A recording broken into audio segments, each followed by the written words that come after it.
Welcome to another deep dive with us. This time, we're going to be exploring the incredible power of your mind. Specifically, we'll be looking at the subconscious and the superconscious planes of mind by William Walker Atkinson. Oh, yeah, I love that book. It's a book that's over a century old, but it's still surprisingly relevant today. Atkinson was really ahead of his time in exploring these unseen forces that shape our lives. Yeah, he really was. So in this deep dive, we'll discover how to tap into your hidden potential, harness the power of your subconscious, and maybe even glimpse the wisdom of the superconscious. Sounds fascinating. You know, what's so interesting about this book is how Atkinson connects these concepts to personal growth and even spirituality, which isn't something we always associate with psychology, especially from that era. Right. It's like he's giving us a guidebook Yeah, for not just understanding the mind, but actually transforming our lives with it. exactly. And he starts with the subconscious, which he describes as this vast mental factory operating behind the scenes. It's processing all our experiences and influencing our thoughts, feelings, and actions. So it's not just about storing memories. It's actively shaping how we interact with the world. Absolutely. One of the key takeaways from this book is the power of habit formation. Atkinson says that every thought and action creates a deeper groove in our subconscious. It's like wearing down a path the more you walk it. The more you walk the path, the more defined it becomes. Oh, I see what you mean. Right. Yeah, that's a great analogy. So that explains why breaking bad habits can be so tough. Exactly. But can we intentionally reprogram our subconscious to form good habits? Yes, that's where Atkinson introduces the concept of autosuggestion. He believed that by consciously feeding our subconscious with positive suggestions, we could literally rewire our minds for success. It's like planting seeds. If you plant seeds of doubt and fear, guess what's going to sprout? Yeah, definitely not anything good. Right, but if you plant seeds of confidence and optimism, You get positive outcomes. Yeah. I like that analogy. But let's make this even more concrete. How would you apply autosuggestion to something like procrastination? Okay, so let's say you want to stop procrastinating and become more productive. Instead of constantly berating yourself for putting things off, you start using autosuggestion by repeating phrases like, I am focused and productive, I complete tasks efficiently. By consistently feeding your subconscious with these positive affirmations, you're essentially reprogramming your mind to adopt those beliefs and behaviors. So it's not just wishful thinking. It's about intentionally planting those seeds of positive change in our subconscious minds. Exactly. And the more consistent you are with these suggestions, the more those seeds will take root and flourish. Interesting. So we can train our subconscious. But what about all the memories we think we've forgotten? Can we really access those buried memories? Well, Atkinson offered specific techniques to unlock these memories, like deep meditation and focused intention. You have to quiet the conscious mind and create space for those memories to come back to the surface. Hold on. So you're saying that I might be carrying around subconscious memories that are shaping my behavior without me even knowing it? Yeah, that's right. Atkinson believed that even traumatic memories buried deep down can still exert a powerful influence on our emotions and actions. And by accessing these memories through techniques like meditation, we can begin to understand and heal from past experiences that might be holding us back. Wow, that's a powerful concept. It's like we're not just shaped by our conscious experiences, but by a whole hidden world of subconscious memories and influences. Yeah, and there's even more to the subconscious. It's also the seat of our emotions. Interesting. And understanding how our emotions operate at a subconscious level is crucial for creating a more balanced and fulfilling life. So we've talked about the subconscious, Yeah. but I want to hear about this whole superconscious thing. What exactly is it, and how does it differ from the subconscious? Right. So Atkinson describes the superconscious as a higher realm of awareness. It's a source of intuition, inspiration, and even spiritual enlightenment. So if the subconscious is our operating system, is the superconscious like accessing the cloud? Right. Yeah, I like that analogy. So while the subconscious is primarily concerned with our personal experiences and programming, the superconscious taps into a universal source of wisdom. Okay, cool. But how do we actually access this superconscious? Is it like meditation on a supercharged level? Well, meditation is definitely one pathway. It's about quieting the noise of the conscious mind and creating a state of receptivity. It allows us to tune into those subtle whispers of the superconscious. Atkinson also explored other techniques like visualization and affirmations. Oh, okay, so multiple ways to access it. Yeah. So by working with both the subconscious and superconscious, we can potentially tap into a whole new level of personal power and potential. Exactly. That's the essence of Atkinson's work. He believed that understanding these different levels of mind is the key to unlocking a life of purpose, creativity, and spiritual fulfillment. This is all so fascinating. I want to dive deeper into the specific techniques Atkinson recommends for working with both the subconscious and superconscious minds. Me too. But first, let's understand how the conscious, subconscious, and superconscious minds work together. Good idea. So imagine your conscious mind as the captain of a ship, steering the course and making decisions. Then the subconscious is the powerful engine room, driving the ship forward, but often operating below the captain's direct awareness. All right, I'm with you. What about the superconscious? Where does that fit into this? Well, think of the superconscious as the compass, providing guidance and direction, helping the captain navigate towards the ultimate destination. So the captain relies on both the engine's power and the compass's guidance to reach their destination. Exactly. That's why balancing and aligning these three levels of mind are crucial for true personal and spiritual growth. Okay, that makes sense. So how do we achieve that harmony? How do we make sure the captain, the engine, and the compass are all working together effectively? What did Atkinson have to say about that? Well, he provided a range of practical exercises designed to bridge the gap between the conscious, subconscious, and superconscious minds. Oh, that's cool. So like creating a more integrated and aligned state of being. Yeah, exactly. All right, let's start with visualization. How does that fit into all of this? So visualization is all about harnessing the power of mental imagery. And the subconscious mind doesn't differentiate between a real experience and a vividly imagined one. What? Really? Yeah, so by creating detailed mental pictures of what you want to achieve or experience, you can actually start to influence your subconscious mind. That's interesting. Atkinson believed this was a powerful way to manifest your desires and even reprogram negative thought patterns. So it's not just wishful thinking. It's about using our imagination strategically to shape our reality. Exactly. Can you give me an example of how this works? Okay, so let's say you're afraid of public speaking. Instead of dwelling on those anxious thoughts, try visualizing yourself confidently delivering a presentation. See yourself standing tall, connecting with the audience, and feeling a sense of accomplishment. And engage all your senses. Hear the applause, feel the energy in the room, even imagine the taste of the celebratory drink you'll enjoy afterwards. The more vivid the experience, the more powerful its impact on your subconscious mind. Well, that's a great example. I can see how that would start to shift those fearful associations in the subconscious. And you can also invite guidance from your superconscious while you're visualizing. You might silently ask for clarity on the message you want to convey, or for creative ways to overcome your fear. By holding that intention, you open yourself up to a flow of insights and inspiration you might not have accessed otherwise. Wow. So visualization is like a two-way communication channel.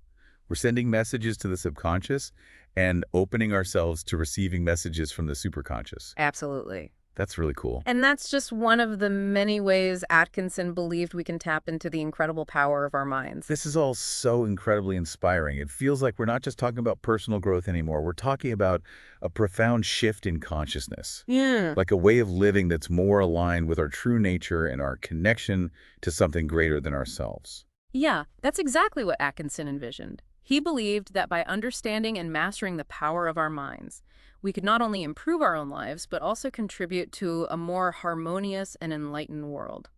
Okay, we've covered a lot of ground in this first part of our deep dive. We've explored the power of the subconscious, the potential of the superconscious, and the importance of aligning these different levels of mind. It's been a fascinating journey so far, and we've only just begun to explore the depths of Atkinson's work. I'm eager to dive deeper into the specific techniques Atkinson recommends for working with both the subconscious and superconscious minds. Me too. But first, let's take a moment to understand how the conscious, subconscious, and superconscious minds work together. Okay, that makes sense. It's not just about isolated techniques. It's about understanding how these different parts of our minds interact and influence each other. So paint us a picture. How does it all work together? Okay, so imagine your conscious mind as the captain of a ship, steering the course and making decisions. The subconscious is the powerful engine room driving the ship forward, but often operating below the captain's direct awareness. All right, I'm following so far. What about the superconscious? Where does that fit into the ship analogy? Okay, so think of the superconscious as the compass, providing guidance and direction. helping the captain navigate towards the ultimate destination. So the captain relies on both the engine's power and the compass's guidance to reach their destination. Precisely. And that's why balancing and aligning these three levels of mind are crucial for true personal and spiritual growth. Okay, that makes sense. It's like all three need to be working in harmony for the ship to function at its best. So how do we achieve that harmony? How do we make sure the captain, the engine, and the compass are all working together effectively? What did Atkinson have to say about that? That's where the exciting part comes in. Atkinson provided a range of practical exercises designed to bridge the gap between the conscious, subconscious, and superconscious minds, creating a more integrated and aligned state of being. All right, I'm all ears. Let's start with visualization. How does that fit into all of this? So visualization is all about harnessing the power of mental imagery. What's fascinating is that the subconscious mind doesn't differentiate between a real experience and a vividly imagined one. Wow, really? So by creating detailed mental pictures of what you want to achieve or experience, you can actually start to influence your subconscious mind. Atkinson believed this was a powerful way to manifest your desires and even reprogram negative thought patterns. So it's not just wishful thinking. It's about using our imagination strategically to shape our reality. Exactly. But can you give us a more concrete example of how this works? Let's say you have a fear of public speaking, something many people struggle with. Instead of dwelling on those anxious thoughts, try visualizing yourself confidently delivering a presentation. See yourself standing tall, connecting with the audience, and feeling a sense of accomplishment. Engage all your senses in this visualization. Hear the applause, feel the energy in the room, even imagine the taste of the celebratory drink you'll enjoy afterwards. The more vivid the experience, the more powerful its impact on your subconscious mind. That's a great example. I can see how that would start to shift those fearful associations in the subconscious. Exactly. And what's fascinating is that while you're engaging in visualization, you can also invite guidance from your superconscious. You might silently ask for clarity on the message you want to convey or for creative ways to overcome your fear. By holding that intention, you open yourself up to a flow of insights and inspiration you might not have accessed otherwise. So visualization is like a two-way communication channel. We're sending messages to the subconscious and opening ourselves to receiving messages from the superconscious. That's really cool. Absolutely, and that's just one of the many ways Atkinson believed we can tap into the incredible power of our minds. Yeah, it really is amazing how it all connects together. In our last segment, we explored how visualization can help us tap into the subconscious and even receive guidance from the superconscious. But I'm curious about another technique Atkinson emphasizes: meditation. How does that fit into this whole picture of aligning our minds? When I first read this book, I was surprised how Atkinson presented meditation as a tool for personal growth. He didn't just see it as a spiritual practice. Yeah, I mean, he saw it as a way to quiet the conscious mind and access deeper levels of awareness. Right. But I've always found that whole quieting the mind thing pretty challenging. My thoughts just spin faster the more I try to silence them. Yeah, that's common. Yeah. But it's important to remember that meditation isn't about forcing your mind to be blank. It's more about shifting from a state of doing to a state of being. Okay, so instead of trying to control my thoughts, I should just observe them without judgment. Yes, exactly. It's like watching clouds passing through the sky. You notice them, but you don't chase after them. Ah, I see. Atkinson believed that we can tap into the wisdom of the subconscious and the guidance of the superconscious by practicing this detached observation. So we create a sense of inner stillness. Yes. Makes sense with how much information and stimulation we experience daily. And it's interesting because modern science is actually starting to catch up with what Atkinson was intuiting over a century ago. Studies have shown that regular meditation can reduce activity in the default mode network of the brain. That's the part of the brain associated with mind wandering and self-referential thinking. Wow, so there's real scientific evidence for meditation. Right. And those benefits go far beyond just feeling calmer and more relaxed. Yeah. Atkinson believed that meditation could help us overcome limiting beliefs, tap into our creative potential, and even deepen our spiritual connection. Okay, that's awesome. Can you give me a more concrete example? Like how meditation might help someone overcome a fear of failure? Sure. So let's say you're struggling with a fear of failure. Through meditation, you might start to notice how often that fear comes up in your thoughts. You also might start to notice how it manifests physically in your body. And you might become aware of the specific beliefs that fuel that fear. Maybe it's a belief that you're not good enough or that you'll never measure up. So we bring these subconscious beliefs into conscious awareness. Yes, and by doing that, you can start to challenge and reframe them. So meditation isn't just about emptying the mind. It's about gaining a deeper understanding of what's happening within it. Exactly. And from that place of understanding, you can begin to make conscious choices that align with your true potential. You might start to choose courage over fear, action over inaction, and self-belief over self-doubt. That's a really empowering way to think about it. It's like meditation gives us the tools to become the architects of our own minds. Yeah, I like that. And that's what Atkinson was all about, empowering us to take control of our mental landscape and create the lives we want to live. He believed that we're not just victims of our circumstances or our past conditioning. We have the power to consciously choose the thoughts, beliefs, and ultimately the reality we want to create. Okay, I'm definitely feeling more motivated to give meditation a serious try. But before we move on from techniques, there's one more I want to touch on. Affirmations. I've tried them before, but honestly, sometimes they feel a bit cheesy and forced. Like standing in front of the mirror repeating, I'm strong and powerful. It just doesn't always feel authentic. Yeah, I get that. Atkinson actually addressed this directly. He said that the key to making affirmations truly effective is to choose statements that resonate deeply with you. You shouldn't just repeat phrases that sound good but don't truly connect. So it's about finding affirmations that genuinely speak to our hearts and minds, not just generic ones. Right. But how do we go about crafting affirmations that actually work? Atkinson emphasized the importance of identifying the specific beliefs or patterns you want to change. Then you craft affirmations that directly address those areas. For example, let's say you struggle with self-doubt. Instead of using a general affirmation like, I am confident, you might try something more specific, like, I trust my intuition and make decisions with courage and clarity. Oh, so it's about getting to the root of the issue Yeah. and creating affirmations that target those specific areas where we need to shift our thinking. Exactly. And another important point Atkinson made is that it's not just about repeating these affirmations mindlessly, it's about infusing them with emotion and belief. He recommended engaging your imagination, feeling the truth of the affirmation in your body, and visualizing yourself embodying that belief. So it's not just trying to convince our minds. It's Yep. like we're trying to create a felt sense of the affirmation, almost like we're already living it. Yeah, exactly. And the more you can engage your emotions and your imagination, the more those affirmations will seep into your subconscious mind. And then they start to reshape your beliefs and behaviors. Okay, I'm starting to understand affirmations better. So it's not just about positive thinking. It's about rewiring our minds at a deeper level. But let's move beyond just these techniques for a moment. We've been talking a lot about how to work with the subconscious and superconscious minds. But I'm curious about how we can practically apply these concepts. How did Atkinson suggest we use this knowledge to overcome challenges, achieve goals, and maybe even create a little more happiness in our lives? That's what's so great about Atkinson's work. It's not just theoretical.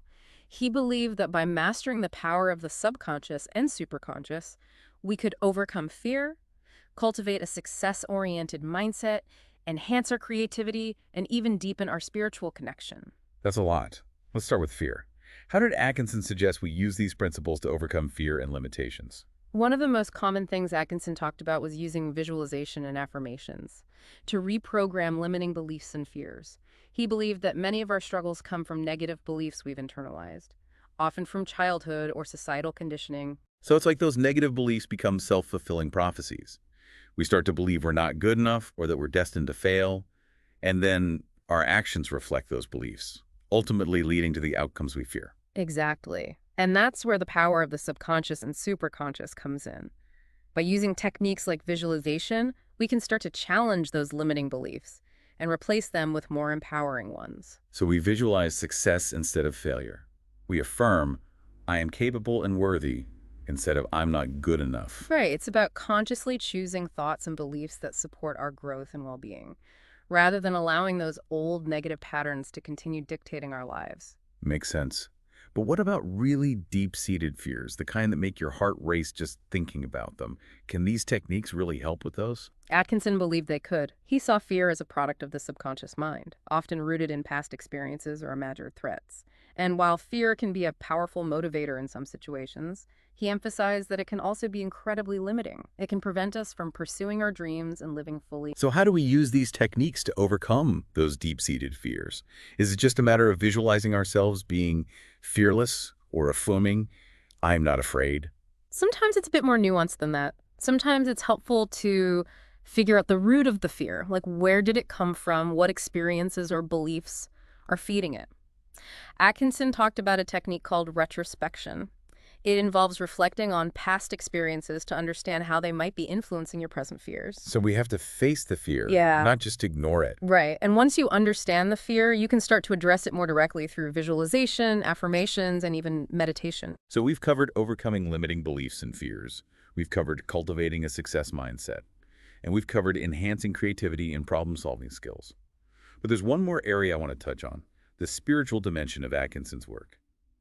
He talked a lot about the superconscious as a bridge to something greater than ourselves, a connection to universal wisdom and divine intelligence. How can we apply these techniques to deepen our spiritual awareness and connect with that sense of something bigger? That's a great question. Atkinson saw the superconscious as a portal to the spiritual realm, a way to connect with a source of wisdom, love, and purpose that transcends our individual egos. Oh, so it's like the superconscious is our spiritual compass, Yeah. guiding us towards a deeper understanding of ourselves and our place in the universe. Exactly. And the key to accessing this spiritual dimension is to cultivate a sense of openness, receptivity, and reverence. And through practices like meditation, contemplation, and prayer, we can quiet the noise of the external world and tune in to the subtle whispers of the superconscious, which Atkinson believed carried messages from the divine. That's beautiful. It's about creating a sacred space within ourselves, a sanctuary where we can connect with that deeper sense of meaning and purpose. Yes, exactly. And the more we nurture that connection, the more we'll find that our lives are infused with a sense of grace, purpose, and interconnectedness. It can transform our experience of the world. It's amazing how these mental powers can help us spiritually. But how do we actually use these concepts in our everyday lives? Well, one of the most powerful things Atkinson recommends is cultivating mindfulness. Mindfulness. We hear that word a lot these days. How does that connect to everything we've been talking about with the subconscious and superconscious? Mindfulness is about being present, noticing your thoughts, feelings, and sensations without judgment. You're basically hitting the pause button on your thoughts and simply observing what's happening inside. Okay, so that's how we might hear the subconscious and superconscious. But what does a mindfulness practice actually look like? It can be very simple. Atkinson thought that mindfulness could be part of our daily lives, like taking a few deep breaths before work, or paying attention to your food as you eat, or noticing how your body feels as you move. So we don't just use mindfulness during meditation, it's about being present all the time. Yes, and when you practice mindfulness, you start to become more aware of subconscious patterns and habits that you may not even realize you're doing. So we can see those shadowy parts of our minds. Exactly. And once you're aware of them, you can choose to work with them, to reprogram them. You can create new habits and beliefs. We're not erasing our past, but we're becoming aware of it so we can choose how we want to respond. That's right. And that awareness helps you tap into the wisdom of the superconscious. When your mind is calm and present, you can hear those intuitive nudges, those creative sparks that can guide you toward your highest potential. So mindfulness isn't just about calming the mind, it's about creating a space for inspiration and guidance to flow more freely. Yes. And Atkinson believed that this connection to the superconscious wasn't just about personal growth. It was about tapping into universal wisdom and love. And that could help us create a more harmonious and enlightened world. This has been a really cool exploration of Atkinson's work. We've learned about the subconscious and superconscious, and now we've come back to mindfulness. Yeah, it's all connected. And it all starts with a simple choice. Mhm. The choice to become more aware, more present, more attuned to the power of our own mind. Exactly. So to our listeners out there, we encourage you to explore the world of the subconscious and superconscious. Use the techniques we've discussed, visualization, meditation, affirmations, and mindfulness, and see how they can change your life. And remember to be patient with yourself and trust in your potential. Thanks for joining us on this deep dive. Until next time, keep exploring the incredible power of your own mind.